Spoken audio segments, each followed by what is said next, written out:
मुझे ये बोलते हुए अब थोड़ा सा अजीब लगता है कि मार्वल मूवीज के कॉन्स्टेलेशन को मार्वल सिनेमैटिक यूनिवर्स बुलाएं या फिर समय के साथ बदलने के कारण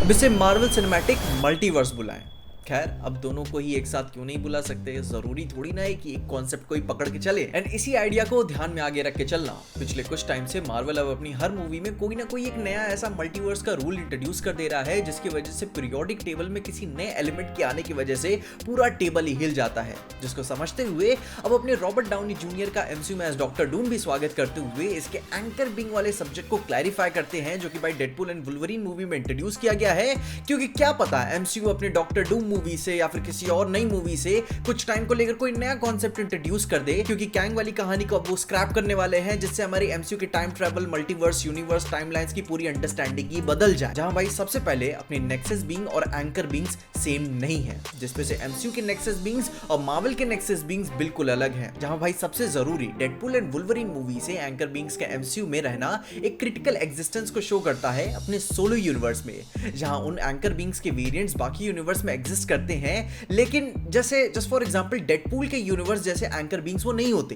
उनके यूनिवर्स के एंकर बीइंग्स कोई और होंगे, अलग होंगे। जस्ट लाइक कि पसंदीदा औरत मर्द वाला कॉन्सेप्ट कि भाई उनके आपकी जिंदगी से जाने से ही आपका पूरा सिस्टम हिल जाता है और फिर बड़ा टाइम लगता है उन्हें रिप्लेस करने के लिए, उन एंकर बीइंग्स को लाने में। जिसपे से अब कई सवाल ये भी खड़े होते हैं जिसके आंसर्स एमसीयू शायद कभी नहीं देने वाला। जस्ट लाइक कि अगर मल्टीवर्स बिलियंस ऑफ ईयर्स से एग्जिस्ट करता आ रहा है और एंकर बीइंग्स का अपने यूनिवर्स को वही स्टेबलाइज करते हैं, जिनके मरने से उनके यूनिवर्स करीबन 4-5 हजार सालों में ही खत्म होने लगते हैं, तो उनके पैदा होने से पहले क्या था और तब क्या होगा जब वो नेचुरली इनएविटेबली भाई वो इंसान है, मर जाएंगे ही। तो भाई ये तो पूरा फॉर्मूला ही फ्लॉड है, जिसका तर्क यही आता है कि यही है समय की डुअलिटी। समय इमूवेबल और अडेप्टेबल दोनों है, ये थ्योरेटिकल और फ्लेक्सिबल भी है, कॉन्सेप्चुअल और शेपेबल भी है। एंड ये सेम वही सवाल है कि आपके पैदा होने से पहले क्या था और आपके मरने के बाद क्या होगा। नॉर्थ पोल पे भाई चले गए और वहां से भाई पूछ रहे हैं डायरेक्शन कि यहां से नॉर्थ का रास्ता कहां जाता है। एंड इसी परेशानी से जिस बड़े स्केल पे टीवीए काम करता है, वहां कॉज और इफेक्ट की स्थिति समय के हिसाब से भाई नहीं चलती। इसीलिए कभी कभी उन्हें परिणाम पहले मिल जाते हैं, भविष्य में कारण होने से भी पहले।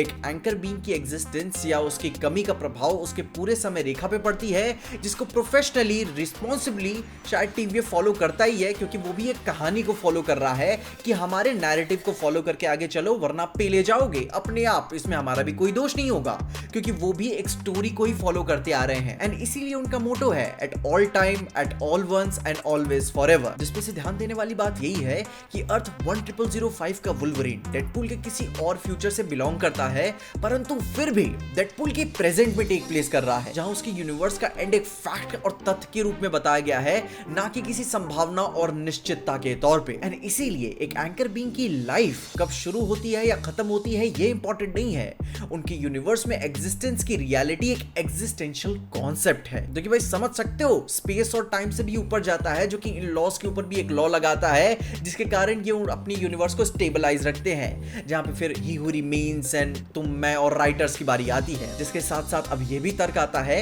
कि यह फैक्ट है कि भाई उन एंकर बीइंग्स का जन्म होगा, तो भाई यह तथ्य पर्याप्त है उनके यूनिवर्स को स्टेबलाइज रखने के लिए। एंड यह फैक्ट कि भाई वो आगे समय में नहीं रहेंगे, ये काफी है उनके यूनिवर्स को अंदेशा देने के लिए कि भाई उनकी मौत की घड़ी वो अपनी शुरू कर दे। जहां इन सारी बकचोदी में सिर्फ एक ही चीज लॉजिकली सेंस बनाती है कि यूनिवर्स का एग्जिस्ट करना ही मतलब है कि एंकर बीइंग्स भाई एग्जिस्ट करेंगे। एंड इसीलिए कि यूनिवर्स जो अपने एंकर बीइंग के अस्तित्व में आने से पहले ही मरने के लिए निर्धारित है, वो कभी बनता ही नहीं। जहां भाई इस बात को ऐसे समझ सकते हो, किसी भाई ने मुझे ट्विटर पे जैसे टैग किया हुआ था एक टेलर का एग्जांपल देते हुए, मुझे बहुत ही अच्छा लगा था, जिसमें मैं कुछ अपनी चीजें ऐड करके इसे एक्सटेंड करके आपको बताता हूं कि कभी आपने सूट सिलवाया है, मतलब कि जब टेलर एक फाइनल फिटिंग से पहले आपको शॉप में बुलाता है, जहां वो छोटे छोटे चेंजेस करता है पिन्स लगा के, एंड वो पिन्स तुम्हारे एंकर बीइंग्स की तरह समझ लो। जहां वो टेलर हायर बीइंग है जो मेक श्योर करता है कि वो सारी स्टिचिंग सही रहे, जिससे प्रॉपर फील आए सूट में, कि वो सही अच्छी फिटिंग में बिना किसी परेशानी में भविष्य में फंक्शन कर सके। अब उन पिन्स को लगा के पूरे रियलिटी के फैब्रिक को सिलने में कोई बहुत बड़ा वो स्टेप नहीं है,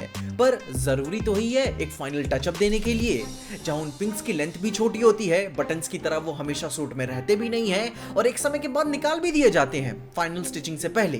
पर जस्ट इन केस मान के ये चलो कि उन्हें अननेचुरल कोई इवेंट होता है, उन्हें निकाल दिया जाता है, कोई भाई गायब कर देता है उन्हें, तो भाई जो पूरी रियलिटी की फैब्रिक की एग्जिस्टेंस होती है वो अचानक से उन्हें मिटा देना एक बहुत बड़ी परेशानी भी क्रिएट करता है, क्योंकि अगर वो हायर बीइंग, वो मेकर उसे इंटेंशनली वहां पे प्लेस किया हुआ है, क्योंकि फिर आगे चल के अगर वो एंकर बीइंग्स वहां पे नहीं होंगे तो जो फाइनल टचअप से तुम्हारा सूट जो तैयार होगा वो समय से बहुत पहले ही खराब होना शुरू हो जाएगा। वो तुम्हें बार बार परेशानियां देगा, एफिशिएंसी भी कम हो जाएगी, और जब जब टाइम आएगा तुम्हारा आखिरी बार ड्रिप मार के तैयार होने के प्रेजेंट होने में, एंड तभी वो फाइनल मोमेंट्स पे तुम्हें एम्बैरस करेगा। ये भी क्या?